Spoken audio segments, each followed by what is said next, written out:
All right, you guys, Revelation 15 and 16 from the different interpretive lenses. We're still doing this choose your own adventure. So as you listen to these and you look at the interpretive lenses, go back to the other ones and see if okay, is this still something I can get behind? Is there continuity between these? I will tell you, each one of these things does exist, and there is continuity within each of the views. So if there's any time I'm saying something that seems like it doesn't jive with what I've said before, that's probably just due to a lack of my knowledge or accuracy of my verbiage. So the partial preterist, the historicist, and the futurist are all reading Revelation 15 and 16 in the same manner, that there are these bowl judgments that will be coming, that will be poured out on the earth, and that these are literal, that the Euphrates is going to be dried up, that there are these kings that are going to come, okay?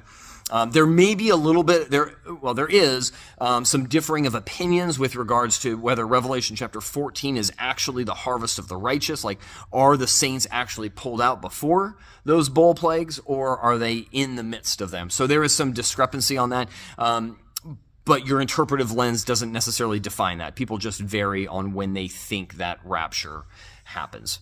The idealist position is a lot like what we've seen in the previous ones as well, in that the bowl judgments are a recapitulation of the trumpets and the seals. And so you have a cycle again that is being communicated, looking at the day of the Lord from a different perspective, a different vantage point. And so the bowls are the same as the trumpets, are the same as the seals.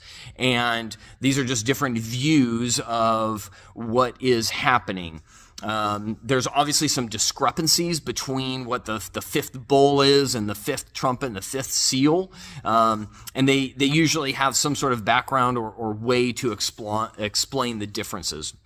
The other piece is that they would take these things as symbolic, right? That this is just ways to describe how bad the judgment is going to be, not that there's literalness to them. And so there's quite a bit of variation on whether like the Euphrates River drying up and this like pursuit of getting these kings from and like these frogs going out to perform these signs. They would say that this is just the continued pervasive spiritual attacks against the believers and against the world.